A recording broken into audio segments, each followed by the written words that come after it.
بسم الله الرحمن الرحیم.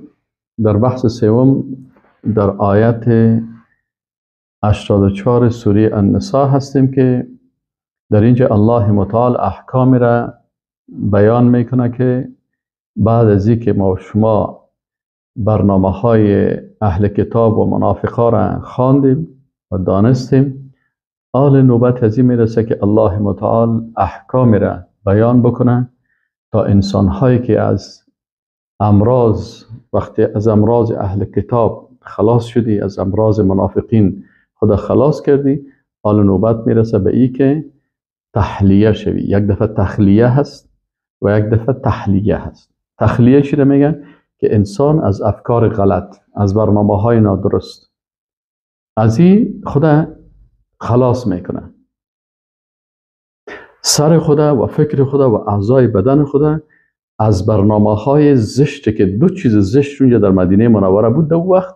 او چی بود؟ یکی برنامه های اهل کتاب بود، دسایسشان، پروژه هایشان، برنامه هایشان، افکار غلطشان و اسباب و وسایلی که اینا را به هلاکت و گمراهی رسان.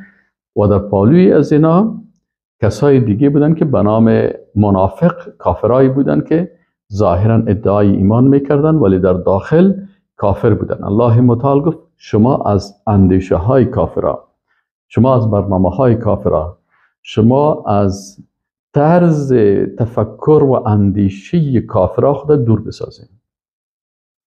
خب در چندین آیت قرآن الله متعال را بر ما مفصل بیان کرد. وقتی در آیت 84 سوره النساء می رسیم، الله متعال بر ما میگه که شما این احکام دوباره، مثلا احکام میگه که آل خو اندیشی خراب اوسو کردین، آل وقت اندیشی درست و اسلامی رو میگیرین، این احکام باید سرتان تطبیق بکنین تا من حیث یک مسلمان خوب در زمین الله حکم الله را مطابق این احکام الله تطبیق بکنین. اولی حکمی که در اینجا بیان میشه امر به جهاد به خاطر جلوگیری از حملات دشمنان و به خاطر نشر عقیده توحیدی هست.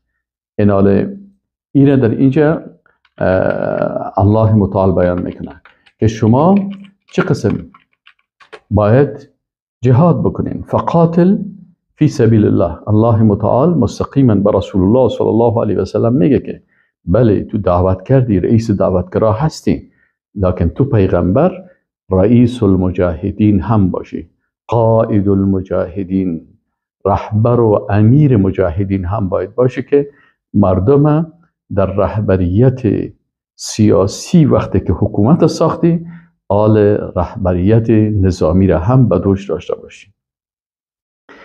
اینال امر الله مستقیم میشه که فقاتل، قتال بکن. و اینجا کلمه قاتل گفته شده تا ای که هیچ برای مردم چیز نمانه که والا اینجا منظور است این قتال یعنی پیغمبر دعوت است یا نوشتن است یا جهاد نفسی هست. این قتال وقتی که میشه، در قتال فقط جهاد مسلحانه می باشه. اما وقتی که جهاد گفته میشه، باز در جهاد نفس هم داخل میشه، جهاد مال هم داخل میشه و جهاد مسلحانه عملی هم داخل میشه. یعنی کلمه جهاد بسیار وسیع هست. اما وقتی که میگه فقاتل، قتال بکن، در اینجا قاتله از باب چی هستن؟ از باب مفاعله هست که یعنی در مقابل دشمن دو طرفه. دشمن حمله میکنه، شما هم دفاع میکنین. دشمن خواب است، شما حمله میکنین. یعنی مقاتله و قتال و ای مسلحانه هست. پس الله متعال میگه فقاتل، جهاد بکن ای پیغمبر، ای انسانی که تو قرآن میخونی، لکن قتال تو و جنگ تو و صلاح تو، ای قتال تو فی سبیل الله باشه، به خاطر اعلای کلمت الله باشه. لا تکلف الا نفسک، تو مکلفیت نداری مگر از نفست. این حال وقتی که تو مکلف نمیسازی نفست را مگر نفست را، یعنی اول عمل از خود شروع بکن. یعنی پیغمبر صلی الله علیه و سلم اول باید مکلفیت بالای خود بگیره و کسی که در راه رسول الله صلی الله علیه و سلم در حرکت است، اول خودش باید در امور را بره و باز بعد زو وقتی که خودش مستقیما آماده شد که حرکت بکنه و حرد المؤمنین و باز تشویق بکن مؤمنا را و بر از اونا هم بگو که من که پیغمبر الله هستم، برم حکم شده که باید در پالوی دعوت جهادم بکنم. این حال چی میشه؟ حال شما هم وقتی که پیروای ما هستین در وقت دعوت کردین، حال نوبت جهاد میرسه شما باید دی هم سهم بگیرید. یعنی خلاصه کلامی هست که اگر شما یک پول میگیرین این دو طرف داره، یک طرفش یعنی عمله پول میگن، وقتی که این عمله هست ذات طرفین دو طرفه هست. اگر یک طرفش چی باشه نوشته داشته باشه و این طرفش سفید باشه این پول باز به ارزش میشه. از این خاطر اسلام اگر این قسم تشبیه بکنیم، یک طرف اسلام دعوت است و طرف دیگهش جهاد است. یعنی هر دعوتگر باید مجاهد باشه و هر مجاهد باید دعوتگر باشه. اگر در یکیش اقتصار شد باز اینجا توازن خراب میشه. پس رسول الله صلی الله علیه و سلم همین قسم که رئیس دعوتگرای تمام بشریت است و ما و شما با او اقتدا میکنیم، همین قسم که رسول الله صلی الله علیه و سلم قائد المجاهدین است، رهبر جهاد و امیر جهاد هم است. در هر دو ساحه رسول الله صلی الله علیه و سلم به شکل متوازن حرکت کرده. به شکل متوازن وقتی که برش حکم میآید دعوت، جهاد، عمل، عقیده منظم پیش میره. و الله متعال میگه که مؤمنین هم به این چیز تشویق بکن. عسى الله ان یکف بأس الذین کفروا. شاید که با این عمل کرده شما الله متعال توفیق شما را نصیب بکنه و مانع چی شوین؟ مانع حملات و مانع امو شکنجه و ظلمی که کافران میکنن در مقابل از اونا شما استاده شوین. والله اشد بأسا و اشد تنکیلا. و قدرت الله بیشتر و مجازات او سختتر است. یعنی الله متعال قدرتش بیشتر است و امو ظلمی که دشمنای اسلام یک کمک قدرت پیدا کردن ظلم میکنن، الله متعال مانع از ظلم با عدالتش میشن. پس این جهاد به خاطر چی است؟ به خاطر اقامه نظام عادلانه الله در زمین الله هست. خب از این خاطر یکی از علما میگه که اذن و عندها ای عند تفرقه الناس لاجل التوحید لاجل معنى الله اله الا الله افترق الناس الى فرقتين. میگه از این خاطر وقتی که کلمه لا اله الا الله نازل شد و مردم مکلفیت حاصل کردن که لا اله الا الله بگوین، مردم به دو فرقه تقسیم شدن، موحدون و مشرکون. یک تعداد موحدین شدن و یک تعداد دیگه مشرکین شدن. مصدقون مؤمنون بالرسل الموحدون لله عز وجل. یک تعداد کسای تصدیق کننده بودن، مؤمنا بودن به رسول الله صلی الله علیه و سلم، به رسول ایمان داشتن، به الله ایمان داشتن. الموحدون لله عز وجل موحدین بودن برای الله، الله را فقط به یگانگیش طاعت و عبادت میکردن. و مقابلهم و در مقابل از اینا و هم المکذبون للرسل، کسایی بودن که اینا به پیغمبرات تکذیب میکردن. المشرکون بالله عز وجل، اینا به الله مشرک شده بودن. لازم من ذلك وقوع العداوة بینهما. با این سبب در بین از اینا لازم شد که چی باید باشه؟ وقتی که موحدین شد او طرف مشرکین اهل حق شد، اونجا دشمنای حق شد، حتما در بین از اینا چی واقع میشه؟ عداوت واقع میشه. بل ما هو اعظم من العداوه. یک عالم از چی میگن؟ میگه این حتی از عداوت دشمنی کرده هم بلندتر است. مما یظهر به البراءة من المشرکین. که این چی است؟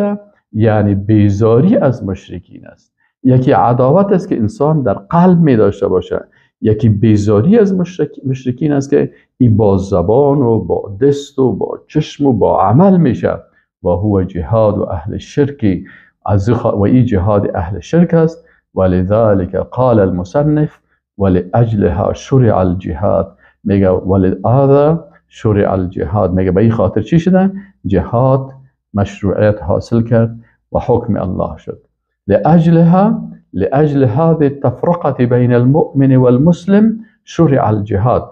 تا فرق بین مؤمن و مسلمان شود جهاد چی شد؟ این تشریع شد به نوعیه جهاد الطلب و جهاد الدفاع. یکی جهاد طلب است و دیگر جهاد دفاع است. جهاد طلبی است که مسلمان ها نظام اسلام برپا است، آل مسلمان ها برای نشر اسلام و گسترش سرزمین مسلمان ها و در طلب چی میبرن؟ در طلب دعوت و طلب دشمنان میبرن و در سرزمین مسلمان ها داخل میشه. این جهاد طلب میگن. و جهاد دفاع، جهاد دفاعی است که دفع میکنن حملات دشمنای اسلام. از این خاطر هر کدامش حکم خاص خدا دارن.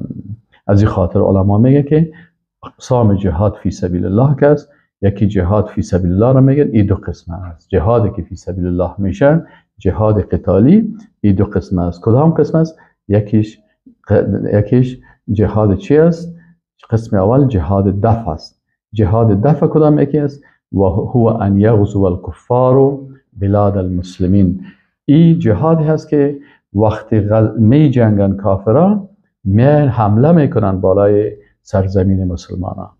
این آل مسلمان ها وقتی که دیدن که کفار بالای از اینا حمله میکنن فیدفع المسلمون عن انفسهم هذا العدو السائل. میگه مسلمان ها دفع میکنن از نفسهایشان این دشمن حمله کننده را. و هذا من افضل الجهاد. ای از بهترین جهاد است و این جهاد فرض عین میشه سر کل امت اسلام. و هذا و ای عالم میگه این جهاد که است که جهاد دفع است. وقتی که بالای سرزمین مسلمان ها حمله صورت میگیره میگه در این جهاد که است لا یشترط فیه شرط. اینجا باز شرط نیست که پدر من مریض است یا مادر من ضعیف است یا من خدمت والدین بکنم، بل یجب علی کل مسلم ان یدفع العدو والسائل عنهم. میگه اینجا باید هر مسلمان دشمنی که حمله کرده این دشمن باید از خود دفع بکنن. و عن اولاده و اهله. و این دشمن از خود سر اولاد، به خاطر که کافرها که سرزمین مسلمان ها داخل شد باز نه در قصه طفل میشن نه در قصه خانم ها میشن. و عن بلاده و سرزمین خود به کل ما یستطیع. باید از اولاد خود و اهل خود و از نفس خود و از این باید به کل ما یستطیع، به هر شکل که میتونن. این جهاد را جهاد دفع و جهاد دفاعی میگن. این جهاد وقتی که کافر در سرزمین مسلمان ها داخل شد، از این خاطر مسلمان ها میگن که علما میگن که از زمانی که در اسپانیا که او وقت اندلس بود سرزمین مسلمان ها بود، وقتی که دشمنای الله آمدن و مسلمان ها را کشتن و محکمه تفتیش بود، بسیار شکل ظالمانه مسلمان ها را از بین بردن و مسلمان ها را بسیار وضعیتشان خراب کردن در اندلس که آل به نام اسپانیا هست. اسپانیا کسایی که سیاحت میرن کلش آثار مثلا قرطبه و این منطقه است، کلش در اونجا هستن. امام قرطبی از قرطبه هست. ابو حیان اندلسی از اندلس که آل او را اسپانیا میگن. پس از اونمون وقت میگه جهاد دفاعی بالای تمام مسلمان ها فرض شده. باز بعد از او که منطقه را گرفتن، باز مثلا هند سرزمین مسلمان ها بود، کافرها آمدن بود پرستا، انگلیس ها حمله کردن گرفتن، باز رو تسلیم هندوا کردن. اینی مناطق اسلامی هست. باز سر فلسطین حمله کردن، فلسطین گرفتن. و به همین قسم در جنوب فیلیپین است، در مثلا به نام مورو میگن، در چی است، در جاهای مختلفی که گرفتن از مسلمان ها. پس از همین وقت که چی است، جهاد دفع بالای مسلمان ها فرض عین است. فرض عین است خلاص. قسم دوم جهاد طلب است و هو ان تكون الدولة الاسلامیه دولة مستقرة ثابته. جهاد چیزی را میگن؟ جهاد جهاد دفع، یکی خود جهاد چیز شد نه، ما شما گفتیم یکی جهاد چی شد، یکی جهاد دفع شد، قسم دومش جهاد طلب است. در جهاد طلب که است و هو ان تکون الدولة الاسلامیه، میگه ای جهاد چه وقت میشه جهاد طلب؟ وقتی که میگه دولت اسلامی دولت مستقر ثابته باشد، نظام دولت اسلامی یا خلافت اسلامی بر جا هست و تريد ان توسع رقعتها، باز میخواد که امو سرزمین وسیع بسازه. ما و شما در وقت خلفای راشدین دیدیم که چه قسم مسلمان ها آمدن طرف روم و توسط طرف فارس، این جهاد چی میگفتن؟ جهاد طلب میگفتن، که یعنی مسلمان ها در پشت کافرها به طلب کافرها در سرزمینشان میرن. خب بحيث انه يدخل اعداد كبيره جدا في الاسلام، که تعداد زیاد مردم در اسلام داخل میشن و تزيل الانظمه التي تمنع الناس من قبول الحق. چرا این جهاد طلب برای چی هست؟ به خاطر که بسیاری از نظامهای ظالم طاغوتی هستند که مسلمان مردم رعیت، مردم بیچاره عام که میخواین که حق قبول بکنن، اینا مانع میشن. راه از اینا چی هست؟ راهشان چی هست؟ که اینجا جهاد شوند و مردم مظلوم آزاد شوند و برشان حق گذاشته شود که اسلام قبول میکنن و یا دمو نصرانیت یا یهودیت یا هر چی که هستن. اما این جهاد چی است؟ جهاد طلب است. و تجعل قبول الحق ممکنا بالنسبه للشعوب. این جهاد میگه چی منفعت داره؟ نظام های طاغوتی را مانع میشه. دوم، قبول حق امکان پذیر میسازه برای مردم. فهذا جهاد یسمى جهاد الطلب. این جهاد چی میگن؟ جهاد طلب میگن. یعنی طلب العدو فی عقر داره، که شما دشمن طلب میکنین در داخل سرزمینشان. این جهاد طلب میگن. و این جهاد نشر دعوت اسلامی هم میگن، که دعوت اسلامی اینجا چی میشن؟ به خاطر نشر دعوت اسلامی حرکت میکنن. خب وقتی به رسول الله صلی الله علیه و سلم این حکم شد، رسول الله صلی الله علیه و سلم این آیت قرآن و جهاد تشریح میکنه برای ما و شما، و خودش عمل هم به زبان خود، هم به عمل خود، هم به حرکت خود رسول الله صلی الله علیه و سلم این حکم الله را تطبیق میکنه. مثلا عبدالله ابن مسعود قال عن ابي عبد الرحمن، پدر عبدالرحمن که عبدالله ابن مسعود رضی الله عنه است، میگه قلت یا رسول الله، میگه ما گفتم این حدیث متفق علیه هست، یعنی حدیث صحیح مسلم و صحیح بخاری است. اردوشان این را چی کردن؟ روایت کردن. این باز میگن رواه الشیخان. کدام دو شیخ است؟ یک شیخ محمد بن اسماعیل بخاری هست و یک دیگه هم شیخ مسلم هست. مسلم این دو شیخ که صحیح مسلم و صحیح بخاری دو شیخا هستن، اینا شیخان میگن، در حدیث شیخان هستن. و اینا وقتی که یک حدیث اردوشان روایت میکنن، اینا باز متفق علیه میگن. اینا حدیث عبدالله بن مسعود میگن قال قلت یا رسول الله، میگه ما گفتم که رسول الله صلی الله علیه و سلم ای العمل احب الى الله تعالی، میگه ما برش گفتم کدام عمل محبوب تر از به نزد الله سبحانه و تعالی؟ میگه رسول الله صلی الله علیه و سلم گفت الصلاة علی وقتها، نماز خواندن در وقتش است، که در اول وقت تا که میتونی نماز باید به وقتش بخوانی، خصوصا در اول وقت. قلت ثم ایو، میگه بعد از او گفتم بعد از این کدام عمل خوب است؟ قال بر الوالدین، احسان و نیکی کردن به مادر و پدر هست. قلت ثم ای، بعد از او میگه ما گفتم باز کدام یکیست؟ قال، میگه رسول الله صلی الله علیه و سلم گفت که الجهاد فی سبیل الله، جهاد در راه الله هست.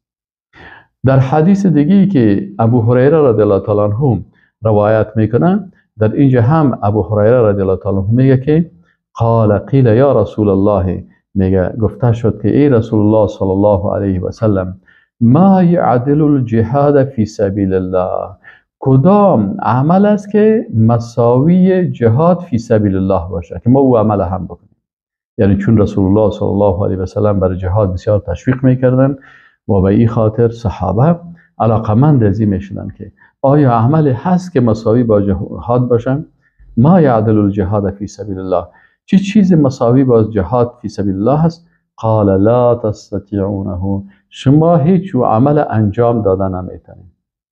فعاد علیه مرتين او ثلاثا كل ذلك یقول، میگه 2 مرتبه 3 مرتبه امی گپ تکرار کردن و رسول الله صلی الله علیه و سلم میگه که لا تستطيعون. ثم قال، بعد از این میگه گفت رسول الله صلی الله علیه و سلم مثل المجاهد فی سبیل الله، مثال مجاهد در راه الله كمثل الصائم القائم القانت بآیات الله لا یفتر. میگه این مثالش مثل کسی است که هم روزه میگیره و هم استاده هست به عبادت الله.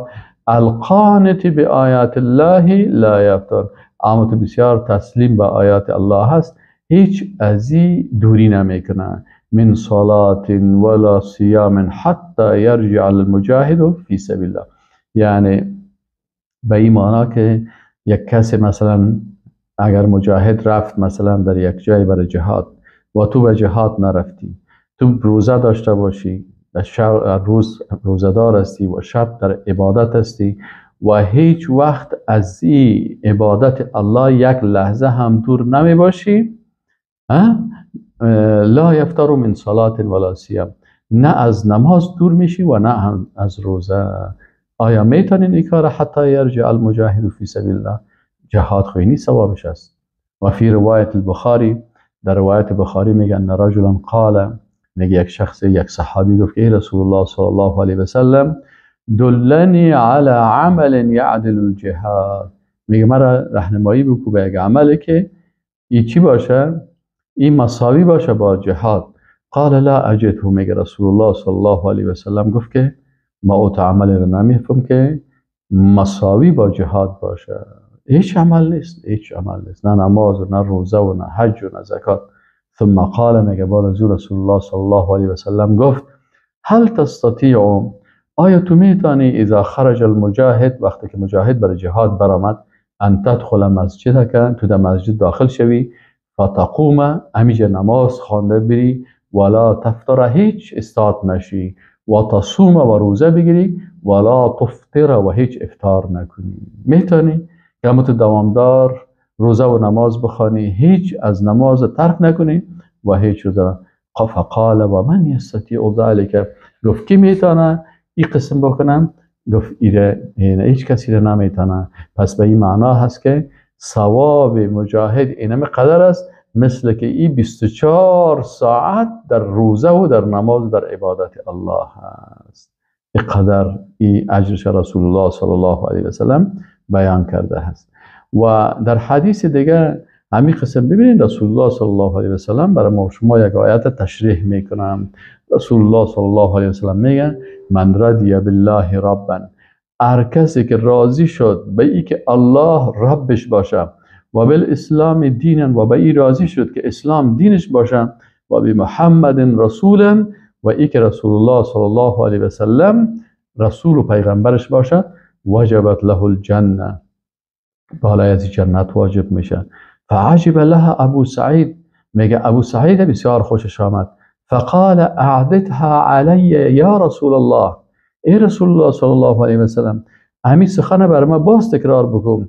فاعادها علیه، باز تکرار کرد برش. ثم قال و اخرى یرفع الله بها العبد، گفت یک عمل دیگه هم هست. او کدام عمل است؟ گفت او عمل هست که الله بلند میکنه درجه بنده را 100 درجه فی الجنه، 100 درجه درجه ازی در جنت بلند می باشه. یعنی در بین جنتی ها درجه ازی 100 درجه از دیگه کده بلند است. فکر کنیم یک نفر 100 رتبه بگیره، 100 رتبه شانش جای نمی باشه دیگه، پر میشه از رتبه ها و این مقام ازی دیگه به فردوس اعلا میرسه. سبحان الله، ما بین کل درجتین کما بین السماء والارض. و رسول الله صلی الله علیه و سلم میگه در بین 2 درجه اینقدر فاصله هست مثل فاصله بین زمین و آسمان. این 100 مرتبه رتبه ازی بالا میشه. میگه قال این شخص گفت و ما هی یا رسول الله، این چی هست ای رسول الله صلی الله علیه و سلم که اقدر درجه داره؟ قال میگه رسول الله صلی الله علیه و سلم گفت که الجهاد فی سبیل الله، الجهاد فی سبیل الله، رواه مسلم. به همین قسم این دیگه درجه و مقام مسلمان مجاهد هست که در جهاد فی سبیل الله هست. و ابی قتاده رضی الله عنه میگه که ان رسول الله صلی الله علیه و سلم قام فیهم فذكر، میگه رسول الله صلی الله علیه و سلم در بینشان استاد شد، فذكر گفت که ان الجهاد فی سبیل الله، که جهاد در راه الله و الایمان بالله و ایمان به الله افضل الاعمال، ایمان به الله و جهاد فی سبیل الله بهترین اعمال است. فقال رجل، یک شخص گفت یا رسول الله ارأیت ان قتلت فی سبیل الله اتکفر عنی خطایای، میگه اگر من در راه الله در جهاد فی سبیل الله کشته شوم آیا گناههای من بخشیده میشن؟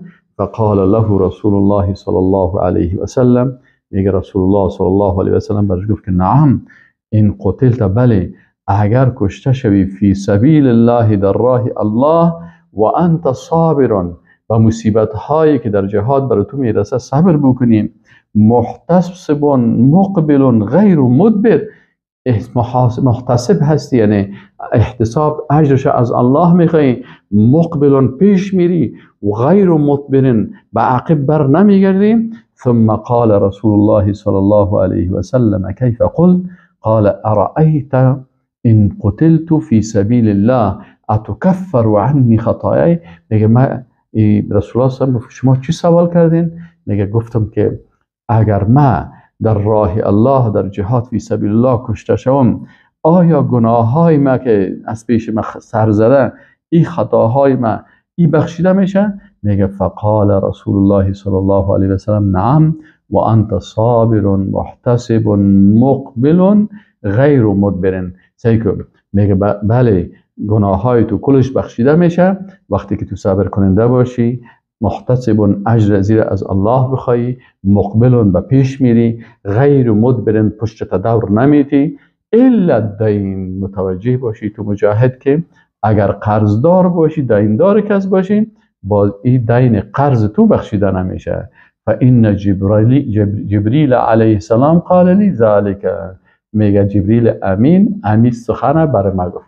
یعنی اول رسول الله صلی الله علیه و سلم درباره دین چیز نگفت، فورا جبریل امین علیه السلام و برش میفهمانه که بله، مجاهد فی سبیل الله کسی که در جهاد فی سبیل الله هست اول صبر داره، دوم اجرش از الله میخواه نه از مخلوقات، سوم پیش میره و به عقب فرار نمیکنه. این سه تایش است. و چهارمیش اگه برگو که این سه چیز اگر داشته باشی انشالله تمام گناههای تو بخشیده میشن. و بغیر از دین که باید دیندار نباشی، یعنی قرضدار نباشی. پس مجاهد باید از دین خود، حق خود قرض ادا بکنم. دیگه حدیث از ابی هریره رضی الله تعالی عنه هست.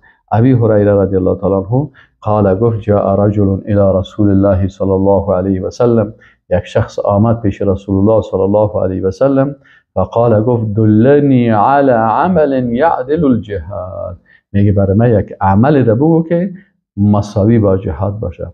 قال، میگه رسول الله صلی الله علیه و سلم گفت که لا اجدهم، ما اتو عمل رو نمیافم که مساوی با جهاد باشه.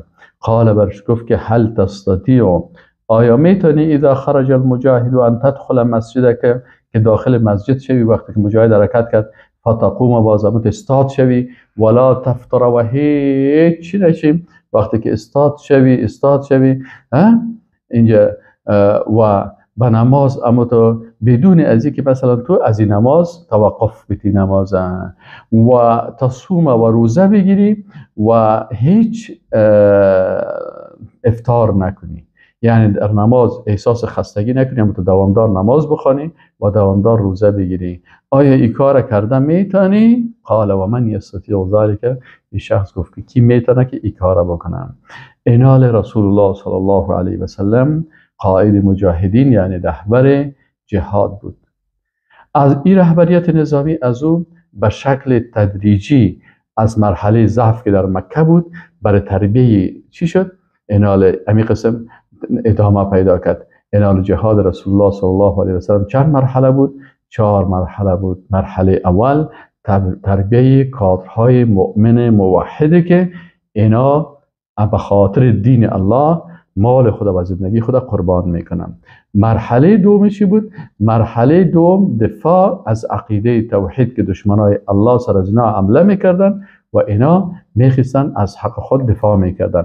و مرحله سوم مرحله هجوم و نشر دعوت به شکل منطقوی بود که رسول الله صلی الله علیه و سلم در مناطق عرب در اینجا جهاد میکردن. و مرحله چهارمی مرحله جهانی بود. امام ابن کثیر رحمه الله میگه که رسول الله صلی الله علیه و سلم در 11 غزوه اشتراک کردن، بالفعل خودشان اشتراک کردن. ابوا، عشیره، غطفان، بنی سلیم، ابوا، بدر اولا، طائف، حدیبیه، صفرا و تبوک. میگه در این غزوات رسول الله صلی الله علیه و سلم خودشان اشتراک کردن و باز چقدر سرایه به شکل سریه روان کردن. رسول الله صلی الله علیه و سلم بسیار سریه چی را میگن؟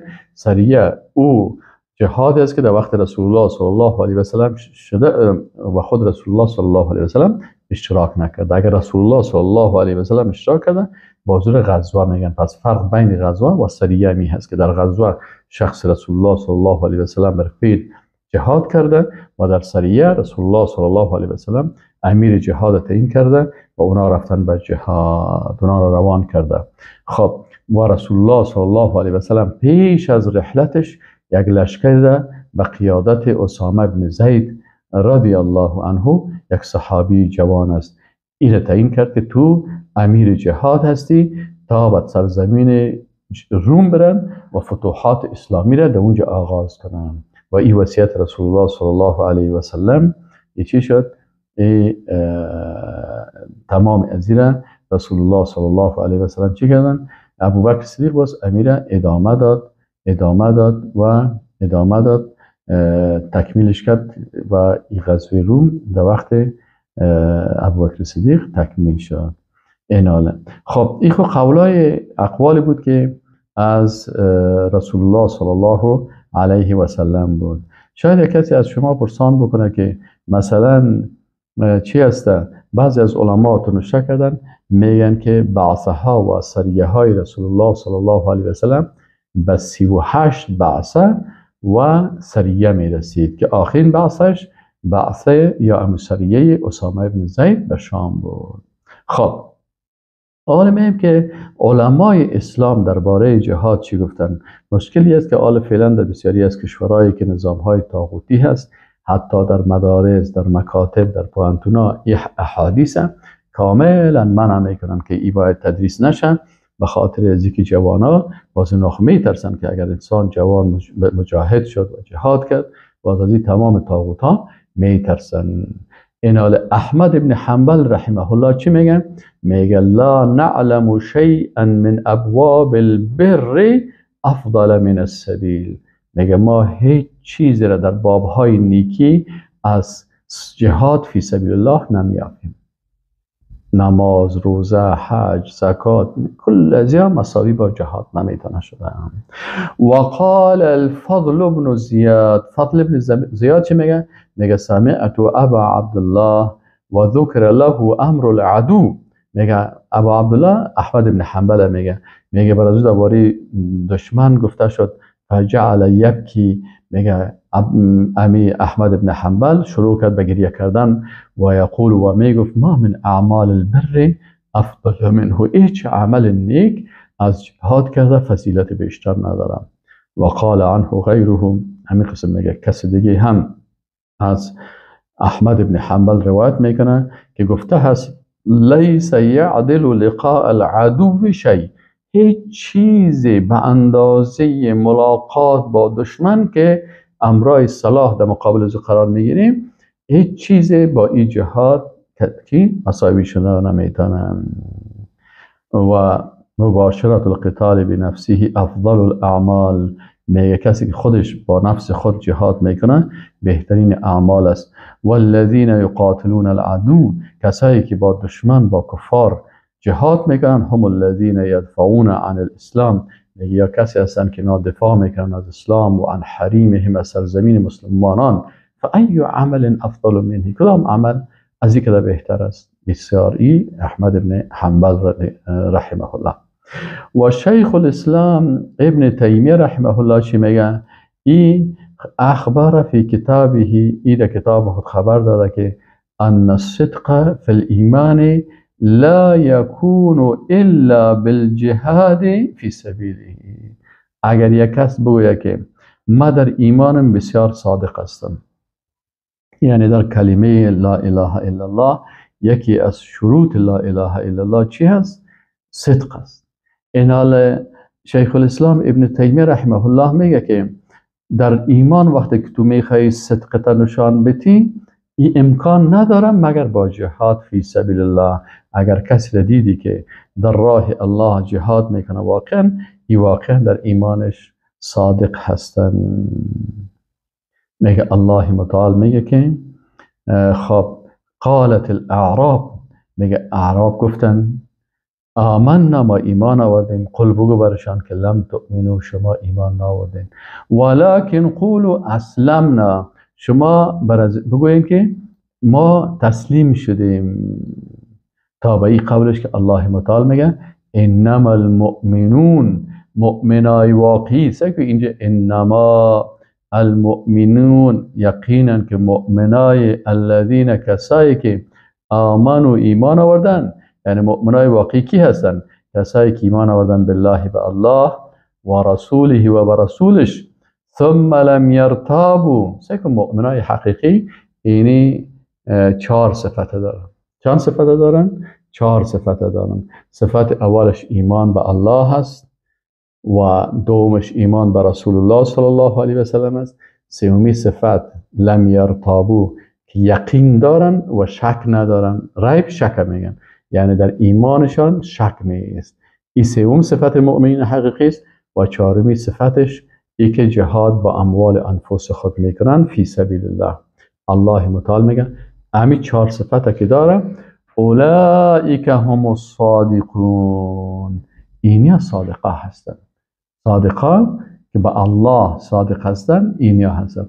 آیا از این 4 صفت هر 4ش داری، صادق هستی. اگر از این 4 صفت نداری، کمبود است، باز اینجا نگو که من از جمله صادقین هستم. سبحان الله. خب علامه ابن قیم جوزی رحمه الله میگه کان جهاد النفس مقدما علی جهاد العدو فی الخارج. میگه جهاد نفسی که است، این مقدم است به جهاد دشمن در خارج. و اصلا له، اصل ازی هست. تو باید اول با نفست جهاد بکنی که این نفست تو را بگذاره که تو با امرای دشمن چی کنی؟ فانه ما لم یجاهد نفسه اولا لتفعل ما امرت به و تترک ما نهیت عنه و یحاربها فی الله لم یمکنه جهاد عدوه فی الخارج. اگر کس با نفس خود جهاد کرده نتانست که ایره به اوامر الله تسلیم بسازه نفس خود و از نواهی الله ایره دور بسازه، باز چطور میتونه که چی کنه؟ با دشمنای خارجی باز بخیزه جهاد بکنه. فهذان عدوان قد امتحن العبد بجهادهما. میگه 2 تا دشمن داریم، باید در مقابل این 2 دشمن ما چی کنیم؟ اینجا الله ما را امتحان کرده. و بینهما عدو ثالث لا يمكنه جهادهما الا بجهادی. در بین از اینا دشمن سومی هست که تا وقتی که پس 2 دشمن داری، یک دشمنت نفست است و یک دشمنت هم دشمن کافر است. این الله با این 2 تا امتحان میکنه. در بین از یک دشمن سومی هست که در بین تو، در بین از دشمن هست. این کدام دشمن است؟ و واقف بینهما، که این در بین انسان و نفسش و در بین انسان و دشمن دیگهش واقع هست.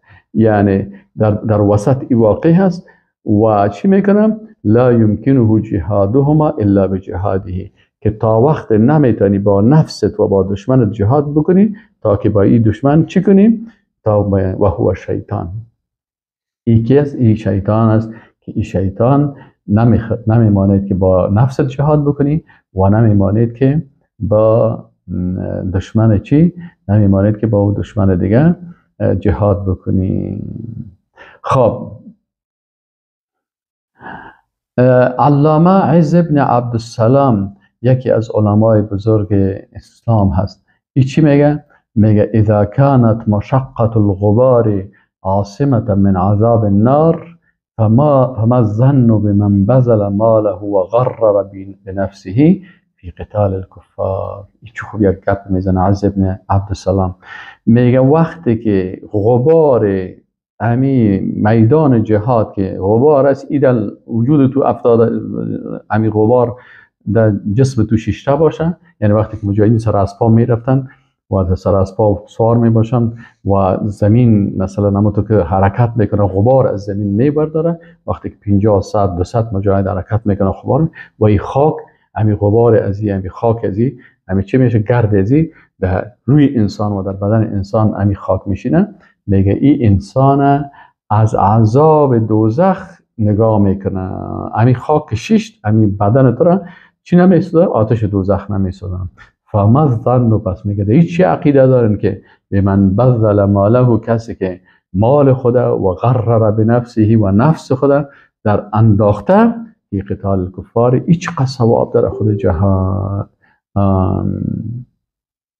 و در این قسم علما زیاد در این باره بحث ها کردن که زیاد طویل است دیگه، که انسان وقتی یاره میخوانه میخی تعجب میکنه و اقوال بسیار زیاد است که چی است که میگه وقتی الله متعال میگه که وقاتلوهم، شما جهاد بکنید، چقدر اوامر الله سبحانه و تعالی آیات بسیار زیاد هست.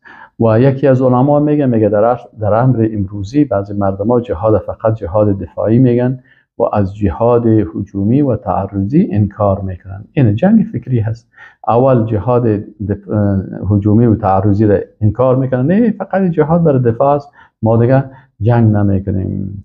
الله میگه که نخیر، كذلك يكون الجهاد جهاد دفع خلافا لبعض ما يردده المنافقون في هذا الزمن بأن الجهاد انما يكون لجهاد الدفع.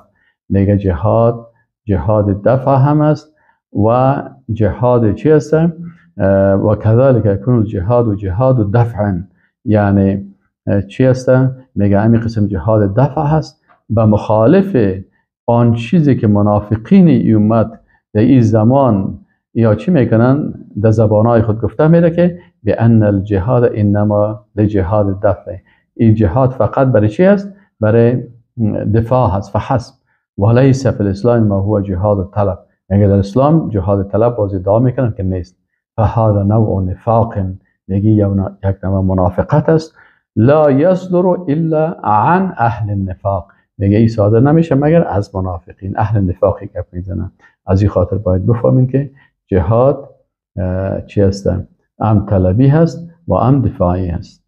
بازو میگه در مورد جهاد طلبی وجه میگه والجهاد فی سبیل الله لا یکون عملا فردیا، میگه یه عمل فردی نیست و انما هو عمل جماعی، یعنی یجتمع فیه اهل الاسلام و یضع خططا و یکون لهم قیادتا.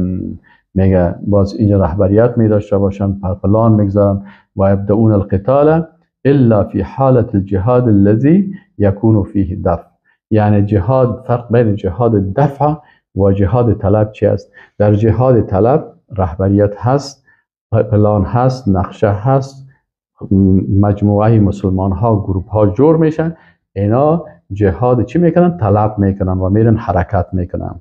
اما فی حالت الجهاد الذي لا يكون فيه دفع، در جهادی که او جهاد چی است؟ جهاد فقط جهاد دفع از دفاع است، مثل اخواننا فی فلسطین فیجب علیهم ان یدافعوا قدر استطاعتهم. باز اینجا هر کس به اندازه قدر استطاعتش، ولو ان انسانا قاتلهم لوحده فان عمله جائز. این عمل میگه که عالم میگه که اگر کتابش اصول العقیده مؤلف عبدالرحیم ابن سمایل العلیانی السلمی، این میگه که میگه در فلسطین اگر یک نفر مثلا تعداد زیاد نبود، اگر یک نفر خودش را میخیزه و جهاد میکنه، چون جهاد دفع است، فإن عمله جایز، عملش جایز است. مثلا گروه ها هست و بعضی گروه ها هست مشکلات دارن، بعضی دموکرات است و بعضی سوسیالیست است و بعضیش مثلا یک گروه یک کسی است که مثلا سیکولر است و یک کسی رو ببینی که مثلا مشکلات و دبیدات داره. اینا رو یک تعداد مثلا ندارن هم رهبریت درست. اگر میگه یک نفر اونجا میخیزه خودش سلاح رو میگیره و با مقابل دشمن جهاد میکنه، جهاد از صحیح است. چرا؟ میگه به خاطر که این جهاد دفع است. در جهاد دفع باز شرط نیست که اونجا مثلا بگی که کجا حکومت و کجا هست. مثلا بعضی منافقین میگه میزنن که تا وقتی که حکومت نباشه و تا که نظام نباشه، خب تا وقتی که حکومت جور میشه خب وقت تا رو مارت میکنن. این عالم میگه نه، در این وقت که هست، در وقت جهاد دفع، اگر دیدی که مثلا جماعت نیست که جماعت صالحی باشه که تو از خلال از اونا بری در مقابل از اونا جهاد بکنی، با شکل تنهایی هم میتونه یک نفر جهاد بکنی یا 3-4 نفر یک جای بشن و میرن سر صهیونستا عمل میکنن و همین قسم در جاهای دیگه. این حکم اولی بود که ما و شما در چی کردیم تابعال اینجا را خواندیم. دومی حکم در این آیت شریف، آیت 85 سوره نساء هست که اینجا حکم شفاعت نیک و زشت در دنیا هست. من یشفع شفاعت حسنه، هر کسی که شفاعت میکنه شفاعت نیک، یکن له نصیب منها. مثلا در کارهای دنیایی یک کسی شفاعت نیک میکنه. در کار دنیایی چطور شفاعت نیک میشه؟ مثلا شما یک کسی را میشناسین که یک شرکت داره و یک کسی از بیچاره او کسی است که چی نداره، یک شناخت نداره، میرین شفاعت ازیره میکنه پیش همون صاحب شرکت، برش میگین که اگر امیر کار بیتی که بسیار غریب است و کسی را نمیشناسه. این شفاعت چی میگن؟ شفاعت حسنه. من یشفع شفاعت حسنه یکن له نصیب منها، برازی نصیب هست. یعنی انسان شناخت داره، توانایی داره، امکانات داره، یک کسی هست بیچاره بیکار و بیروزگار است و مشکلات بسیار زیاد داره، شما میرین شفاعتش میکنین پیش مالک شرکت یا مالک فابریکه یا تجار یا هر کسی که است و او برازی کار میته.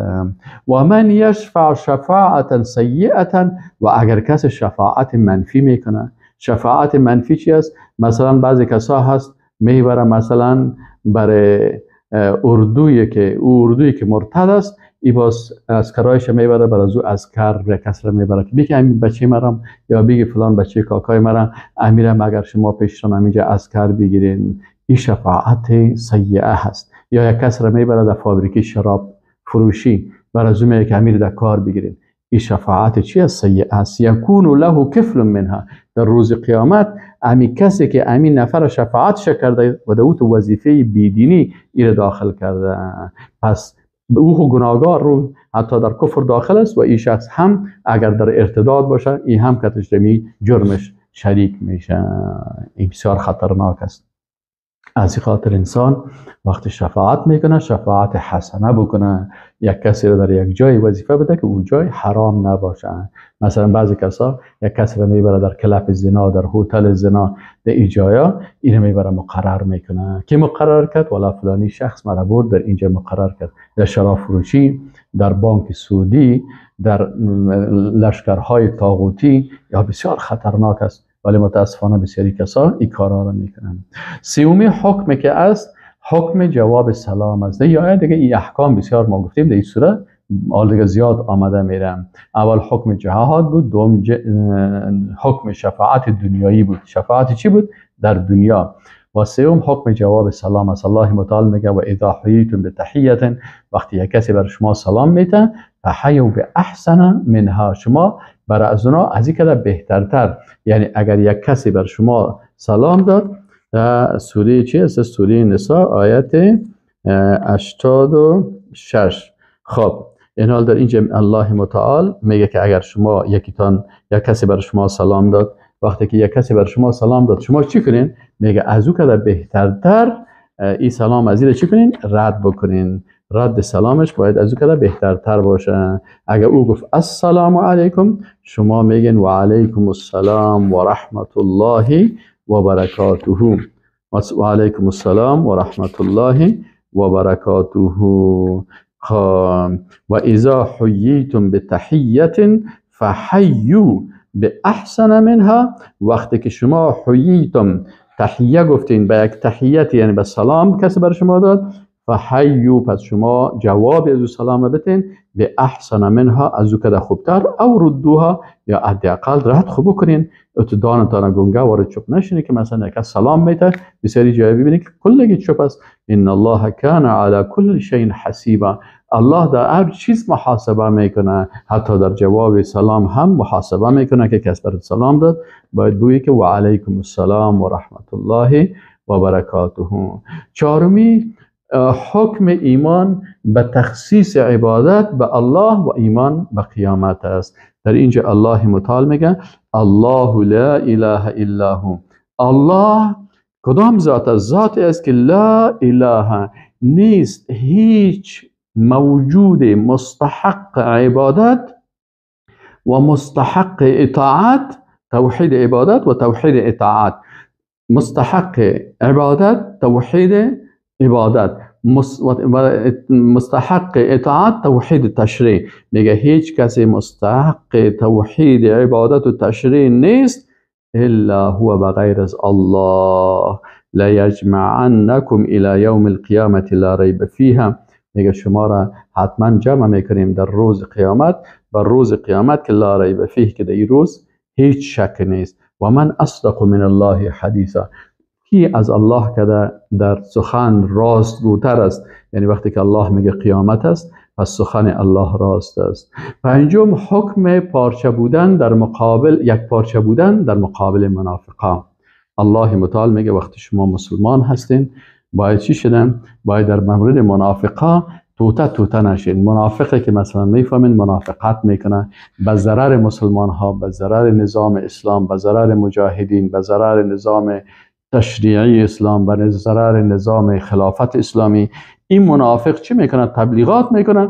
شما نباید درباره از این فئتین دو گروه شوین. والله ارکسهم بما کسبوا. یعنی الله متعال آنان را از نیکی به زشتی برگردن. ارکسه یعنی یک کسی را دور داده رویش از نیکی، روی از این به طرف بدی دور دادن. چند روز پیش بسیار خوب آدم بود، حال بسیار خبیث انسان شده. اینه میگن ارکسهم. الله متعال اینا را چی کرد؟ رویشان از نیکی به بدی. چرا؟ قلب پاک نداشت، همیشه استفاده جویی از دین میکرد.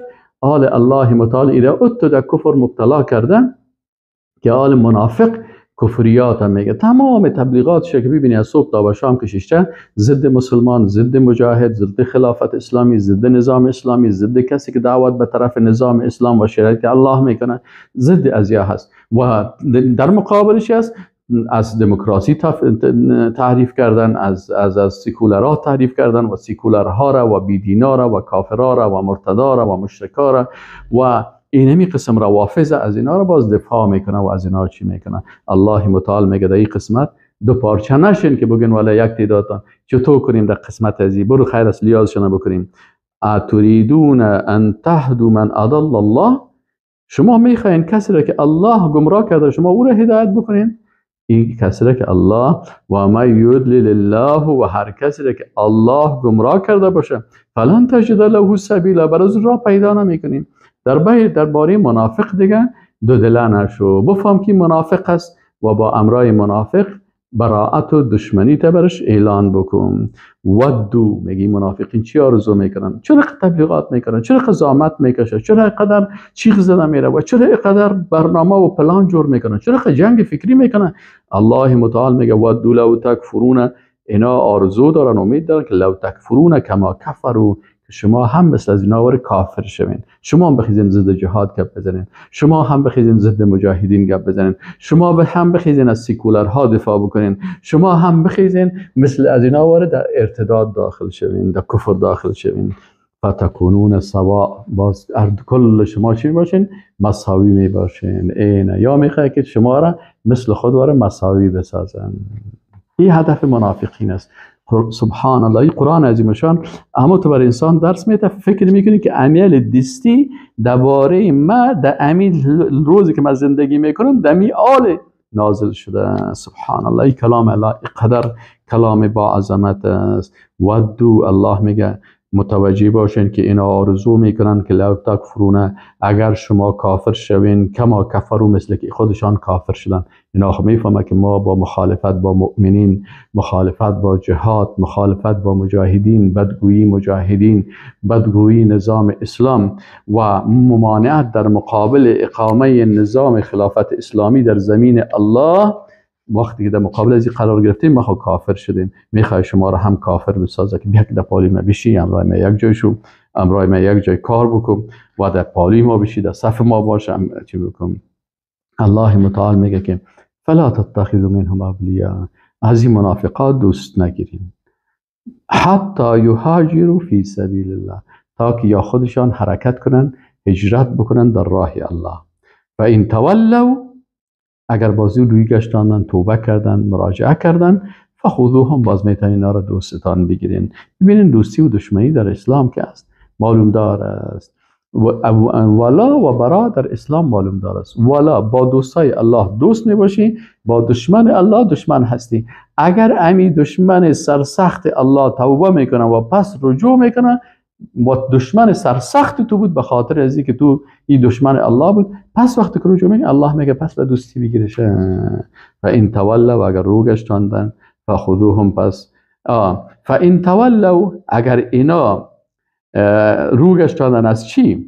اگر اینا، بسیار ببخشین، اینجا میگه فلا تتخذوا منهم اولیاء، از این منافقا شما دوستان نگیرین، حتی یهاجروا. من آیت اثر میخوایم ترجمه بکنم، از پیشم گدوت شد. ودو میگه همین منافقا آرزو میکنن لو تکفرون، اگر شما کافر شوین، کما کفروا، مثل که خودشان کافر شدن، فتکونون سواء، باز شما مساوی شوین. یعنی اینا میخواد که شما هم کافر شوین، باز شما و از اینا مساوی شوین. فلا تتخذوا منهم اولیاء، از این منافقا شما دوست نگیرید. تا چه وقت؟ حتی یهاجروا فی سبیل الله، تا که اینا هجرت بکنن در راه الله.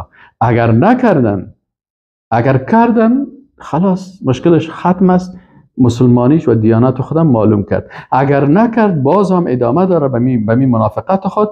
فان تولوا، اگر از حکم الله باز رو گشتاندن، فخذوهم، باز شما اینا را بگیرین. چه قسم بگیرین؟ شان خوب و متماخذه قوی بکنین. وقتلوهم حیث وجدتموهم، و اینا را شما قتل بکنین در هر جایی که اینا را پیدا کردین. ولا تتخذوا منهم ولیا ولا نصیرا، باز از منافقا شما نه دوست بگیرین و نه هم نصرت کننده. الا الذين، مگر کسانی که یصلون الى قوم بینکم و بینهم میثاق، کسایی هستن که اونا رابطه دارن به امرای قومی که در بین شما و بین از ما عهد و پیمان است. او جاؤوکم، یا آمدن حسرت صدورهم ان یقاتلوکم، که قلبای از اینا را دلتنگ ساخته که با امرای شما جنگ بکنن، یا او یقاتلوا قومهم، یا جنگ بکنن با قومش. نه در طرف قوم خود است، نه کت شما، اما تو آمدن پیش شما. اینال باز اینی مردما که هست یا باز این قسم حکمشان فرق میکنه. ولو شاء الله، و اگر الله بخواد لسلطهم علیکم، اینا را مسلط بالای شما میسازن. فلقاتلوکم، باز اینا چی میکردن؟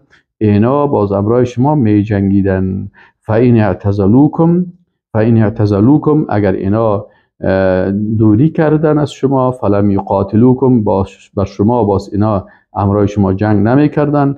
و القوا الیکم السلم، و بر شما صلح پیش کردن. فما جعل الله لكم علیهم سبیلا، الله بر شما درباره از اینا کدام راه نگذاشته. ستجدون آخرین، باز میگه میافی کسای دیگه که یریدون میخواین ان یأمنوکم و یأمنوا قومهم. این گروه سومی هست. این گروه سومی چی قسم است؟ یک گروهش خب مثلا امو منافقین اساسی بود که دشمن است و گیر میشه و کشته میشه. قسم دوم که صلح پیشنهاد میکنه و نمیخواد که مثلا بجنگه، نمیخواد طرفداری بکنه از او لشکر کفری قوم خود، و که شما هم میخواد که در صلح زندگی بکنن، پس اینا برشان فرصت داده میشه. قسم سوم ستجدون آخرین، کسایی را میفهم که یریدون ان یأمنوکم و یأمنوا قومهم، یا میخواین که هم از شما در امنیت باشن، هم از قوم خود. از هم خدا چیز میسازن در امنیت میسازن، و از یام خود در امنیت میسازن. وقتی خوب احساس امنیت کردن که نه قوم کار داره کتم نه اینا، کلما ردوا الی الفتنه ارکسوا فیها. هر وقتی که به فتنه باز برابر شون، باز یاد او فتنه دیگه خوب اما تو چی میکنن؟ یا دور میشن از این. فإن لم یعتزلوکم، اگر اینا باز از شما جدایی نکردن، و یلقوا الیکم السلم، و اینا بر شما صلح پیشنهاد کردن، و یکفوا ایدیهم، و دستای خدا گرفتن، یعنی اگر باز اینا اعتزال نکردن، یعنی کسایی هستن که یا خود در امر قرار میتن ولی وقتی که باز فرصت پیدا کرد باز این وقت اینا عمله میکنه. کلما ردوا الی الفتنه ارکسوا فیها. هر وقتی که در فتنه باز اینا میفتن، متوجه هستین، باز ارکسوا فیها. اینجا الله متعال میگه که اینجا چی میگه؟ باش که من دقیق ترجمه از میگه گروه دیگه را شما میفین که میخواند از شما و از قومشان در امن شوند و هر وقت به سوی کفر خوانده شوند با سر در آن فرو میروند. یعنی وقتی که با ارکسو اینجا چی مانا میته؟ یعنی یک کسی که به طرف فتنه، به طرف کفر اما تو خوب پیش میره. اینا خب عالی را دیدین خوب از طرف شما هم امنیت گرفت، از خودش هم چیز گرفت، امنیت خود خوب هم پیدا کرد، دلش آرام شد از طرف قومش هم از طرف مسلمانا. ولی وقتی که به فتنه و به کفر بازیات طلب شوند باز هم تو به پای چی که تا به سر میدوند. خب اینا فإن لم یعتزلوکم، اگر اینا از شما جدایی نکردن، و یلقوا الیکم السلم، و بر شما صلح هم پیشنهاد نکردن، و یکفوا ایدیهم، باز دستای خود گرفتن، فخذوهم، باز اینا را بگیرین. یعنی اینا از جنگ هم مثل اون گروه دیگه وارد دوری نکردن و صلح هم بر شما پیشنهاد نکردن و دست خودم از شما نگرفتن. در وقتی که فرصت پیدا کردن سر شما حمله میکنن، اینا از این مردم را باز فخذوهم واقتلوهم، اینا را بگیرین و اینا را قتل بکنین، حیث ثقفتموهم، هر جایی که یافتینشان، چرا که اینا فرصت طلب هستن. اما در ظاهر از شما و از قوم خود امنیت میگیرن، ولی وقتی که باز فتنه پیدا شد و کفر پیدا شد، امکانات پیدا کردن، باز دیگه نه صلح هست و نه آشتی هست و نه گپ هست و نه چی هست، کلش ترک میکنن و راست می سر شما حمله میکنن. اینجا باید چی بکنین؟ شما در مقابلش حمله بکنین که گیرشان کردین، امو قسم که شما را میکشه، امو قسم بکشید شان در هر جایی که یافتین. و اولئکم جعلنا لكم علیهم سلطان مبین، اینا کسایی هستن که الله برای شما چی کرده؟ بالای از اینا یک سلطان مبین، سلطان یعنی قدرت آشکارا را برای شما الله متعال دادن. دیگه از چی است؟ از احکام الله سبحانه و تعالی ما و شما آمدیم در نهمی حکم قتل خطا هست. قتل یکی قتل عمد است، یکی شبه عمد است، یکی قتل خطا هست، یکی جاری مجرای خطا. این قسم علما تقسیم میکنن که بازی نمیخوایم. حالا یک قسم قتل خطا هست. قتل خطا کدام یکی است؟ یعنی قتل خطایی است که یک نفر قصد قتل ندارم، نمیخواد که قتل بکنه، لکن از پیشش چی میشه؟ قتل صورت میگیره.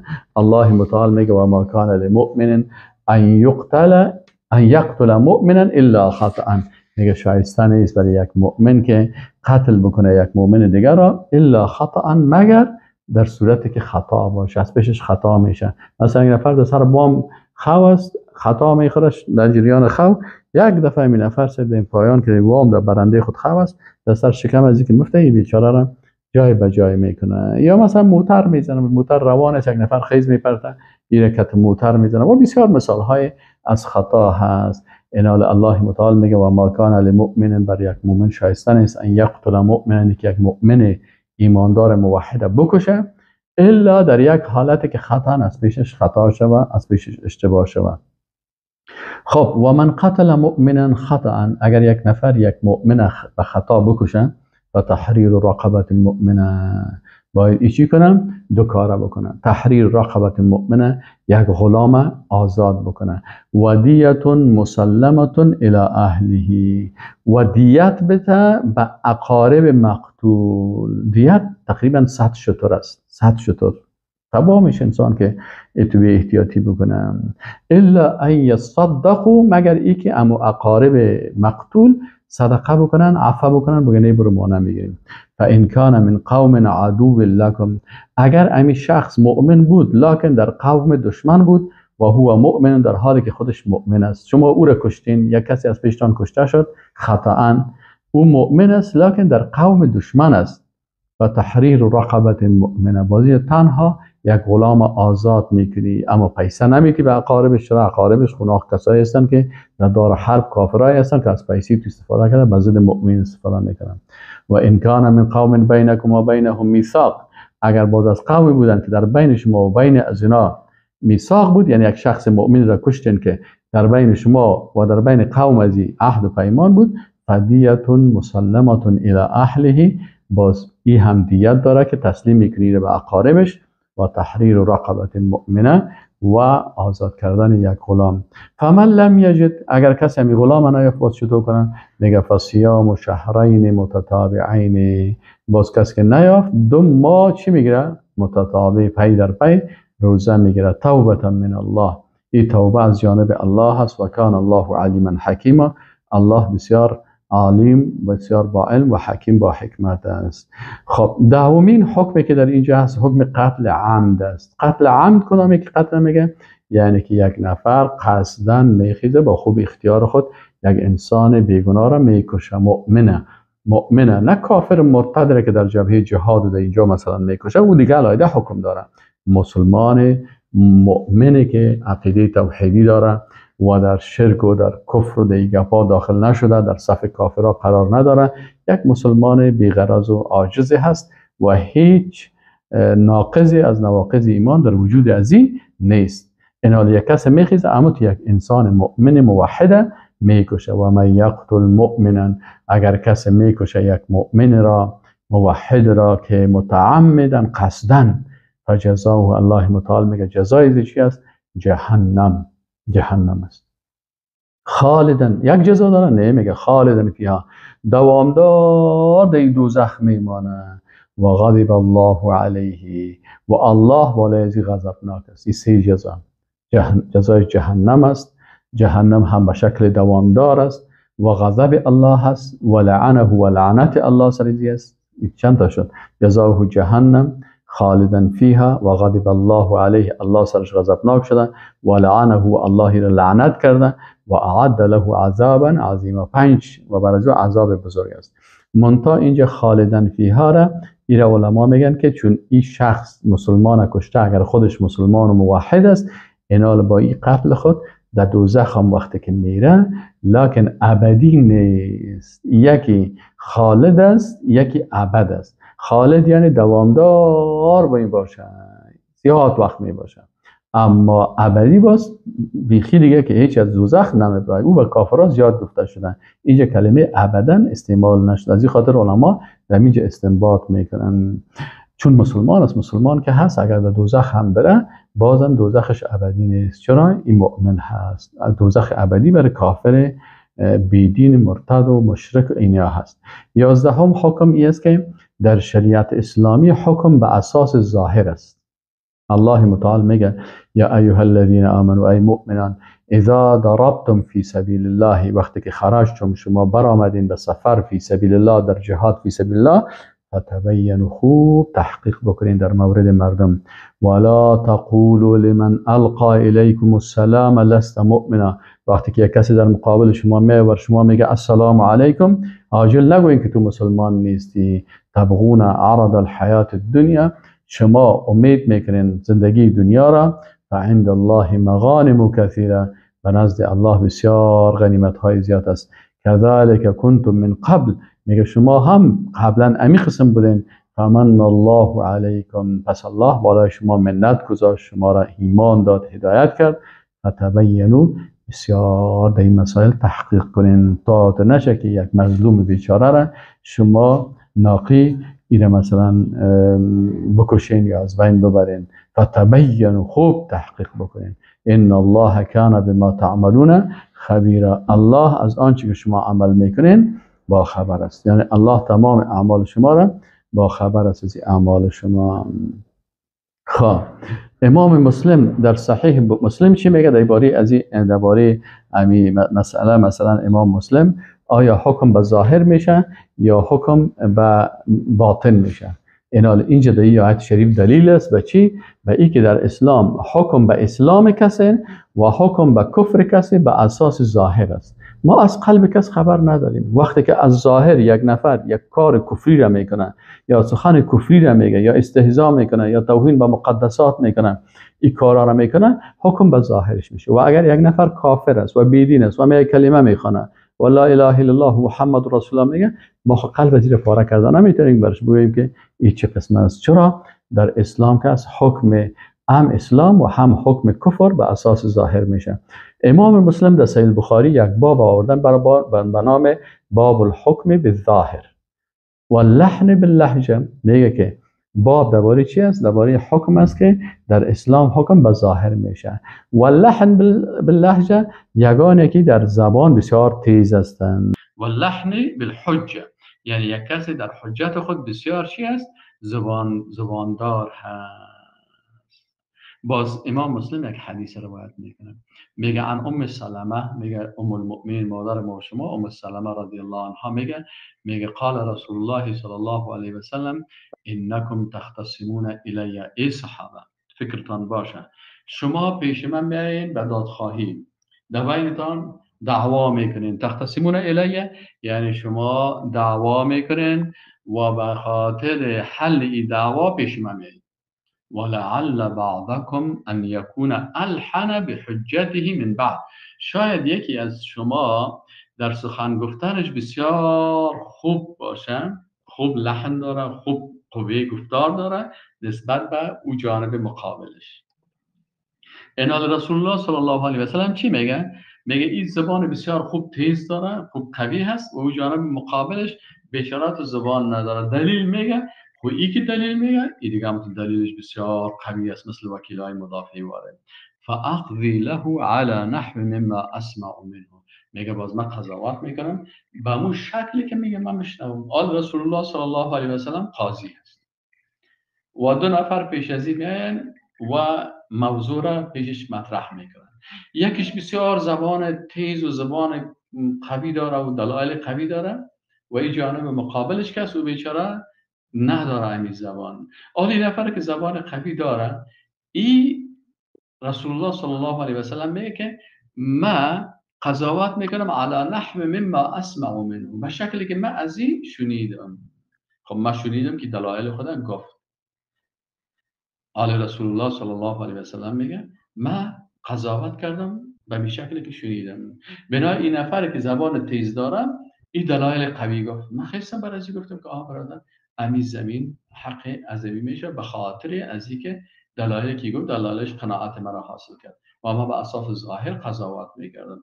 رسول الله صلی الله علیه و سلم میگه فمن قطعت له من حق اخیه شیئا، اگر ما فیصله کردم از حق یک برادرش چیز را که او حق خودش نبود، باز چون ما به ظاهر حکم کردیم، باز دلیل نگویی که ولی رسول الله صلی الله علیه و سلم برای ما فیصله کرده. رسول الله میگه چون ما به ظاهر حکم کردیم و تو در باطن میفهمی که همین مال تو نیست، حق تو نیست، زبان تیزی و چالاکی کردی و با چالاکی مرا فریب دادی که رسول الله هستم، از این خاطر ما مطابق ظاهر به نفع تو قضاوت کردیم، پس فلا یأخذه، خودش باید نگیره. چرا؟ میگه فانما اقطع له به قطعه من النار. ما برازی با اینمی فیصله خود یک توته از آتش دوزخ برازی فیصله کردیم. یعنی با امی فیصله من تو به دوزخ میری و آتش دوزخ نصیب تو میشه. حتی با فیصله رسول الله صلی الله علیه و سلم میبینید که با ظاهر است. این رسول الله صلی الله علیه و سلم از قلب ازی چی خبر است و از قلب ازی چی خبر است. میگم من به اساس ظاهر فیصله میکنم. وقتی که فیصله کردم، آره تو خودت میفهمی که آیا تو صادق هستی یا کاذب هستی. اگر تو دروغگویی هستی و زبان تیز و شیرین و چالاک داری، باز با فیصله من هم تو در دوزخ میری. اینقدر ببینید مثلا چی است اینجا. همین قسم امام مسلم دیگه حدیث هم روایت میکنه. امام بخاری میگه که عبدالله ابن عتبه ابن مسعود میگه که ما از عمر ابن خطاب رضی الله عنه شنیدم. ببینید وقتی که ما شما در یک مسئله بحث میکنیم، آیت قرآن آمد او را خواندیم، باز حدیث رسول الله را خواندیم که به اساس ظاهر است. حال میایم در بسیاری کسا را که گپ بزنیم، باز بگه تو از قلبش خبر بودی که کافر است. خب به ظاهر باید حکم بکنیم، از قلب هیچ کس خبر نیست. از این خاطر وقتی که او صحابی اسامه ابن زید وقتی که کافر در جهاد امر جنگ میکنه کلمه میخونه، این که میزنش رسول الله صلی الله علیه و سلم میگه چرا کوشش رو کلمه اون خان گفت که لا اله الا الله تسلیم شد که ما مسلمان شدم. این میگه صاحب میگه به ترس میگه تو قلبش پاره کردی. اینا حکم به چی میشه؟ به ظاهر میشه. اینا ما قلب هیچ کس رو باز کردن نمیتونیم که از قلبش بیایم حکم بکنیم که والا این خو عقیده نداشت، والا این خو در قلبش این قسم نداشت.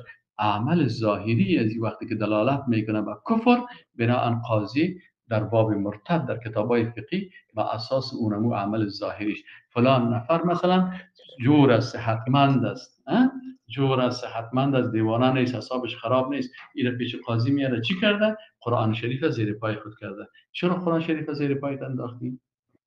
خب قرآن شریف زیر پای خود انداخت. چرا؟ چی کردی؟ مریض بودی، دیوانه بودی، اعصابت خراب بود، شتوک بودی، چی بودی؟ هیچ چیز نیست. چرا خیال انداختی؟ والا مرا یک جادوگر گفت که نمی قرآن شریف زیر پایت پرتو، باز تو چی میشی؟ تو این جادوی تو کار میکنه. خب عاقل، بالغ، هوشیار فهمیده قرآن به اساس گفته جادوگر زیر پایت انداختی. به می خاطر قاضی میگه این حالت بالای ازی چی کنین؟ حکم سرش میکنه که تو با تمام فهمیدگی تو گرفتی این کار کردی، مرتد شدی. از این خاطر عمر بن خطاب رضی الله عنه چی میگه؟ میگه ان اناسا كانوا یؤخذون بالوحی فی عهد رسول الله صلی الله علیه و سلم. میگه مردم مؤاخذه میشن در وقت رسول الله صلی الله علیه و سلم به وحی. با رسول الله صلی الله علیه و سلم وحی میامد و ان الوحی قد انقطع. میگه آل وحی قطع شده. و انما ناخذكم الان. آل عمر رضی الله عنه خلیفه مسلمان ها در اصل خلافت عمر ابن خطاب رضی الله عنه. میگه ما شما رو اینال میگیریم به ما ظهر لنا من اعمالکم، آنچه که از اعمال شما بر شما ظاهر شد. فمن اظهر لنا خیرا امناه امناه و قربناه. اگر یک کسی رو در ظاهرش دیدیم که خیر است و خوب است، ما او را امنیت هم میدیم و به خود نزدیک هم میسازیم. ولیس الینا من سریرته شیء. میگه در باره قلبش ما کدام دخل نداریم. الله یحاسبه فی سریرته. این که قلبش برای باقی است، الله این محاسبه میکنه. و من اظهر لنا سوءا لم نأمنه. اما اگر یک کسی برای ما زشتی را ظاهر میکنه، در ظاهرش زشت است، ظاهرش مثلا گناهکار است، ظاهرش بدی هست، این الله لم نأمنه، ما برش امن هم نمیتیم ولم نصدقه، و ما این تصدیق هم نمیکنیم. و این قال، و اگر چی بوده که این سریرت ابو حسنه ولی سیم قلب پاک است. این مثلا بعضی اوقات ببینید بعضی از خواهرها، بعضی از ملاهای درباری، بعضی از منافقین همین حدیث خوب شما بفهمین. عمر رضی الله عنه چی گفت؟ میگه ما از داخلش خبر نداریم. حالا مثلا بعضی از خواهرایی که مثلا بعضی از خانم ها رو ببینید که حجاب نمیکنن، میگه قلب ما پاک است. ما از قلب تو چی خبر داریم؟ از قلب تو خبر داریم؟ حکم بالای تو به اساس ظاهرت میشه که تو حجاب اسلامی رو مراعات نکردی، کاسیاتون، آریاتون، مائلاتون، ممیلاتون. تو کاسی و آری و برهنه و بیدین هستی. ما رو کس پرسان میکنه فلانی خانم همسایه تان است، این چطور است؟ دیندار است؟ ما میگیم نیست، این سرلوچ است، حجاب مراعات نمیکنه، آرایش کردگی سرش بناسه. و اون میگه که قلبم دیگه قلب. خیر، قلب برای انسان ها ارتباط نداره. در ظاهر، در شریعت و ظاهر حکم میشه. خوب آدم است یا بد آدم است، ظاهرش حکم میشه. از قلب هر کسی الله متعال محاسبه میکنه. از این خاطر مثلا علامه ابن کثیر وقتی که قول عمر رضی الله عنه را ذکر میکنه در کتابش، باز میگه و فیه دلالت علی الحکم بالظاهر. میگه در این دلالت است به حکم به ظاهر نه به باطن. و امام شافعی رحمه الله چی میگه؟ میگه ان احکام الله و رسوله فی الدنیا على الظاهر من امره. میگه حکم الله و رسولش در دنیا با ظاهر امور میشه. کسی که چیز رو ظاهر کرد در دنیا مطابق از او بالا از او حکم میشه. و احکام الله علی الناس فی الاخره علی سرائرهم. باز احکام الله در آخرت بالای مردم به اساس چی است؟ آنچه که این مخفی بوده. باز الله در اونجا قلب ها را چی میکنه؟ یوم تبل السرائر. در آیت قرآن الله متعال میگه که روز قیامت روزی هست که باز اونجا چیزهایی که مخفی هست اینا آشکار میشه. چرا اوج محاسبه و حساب چی هستن؟ از قلب های کسا که تو این عمل کردی در قلب چی داشتی؟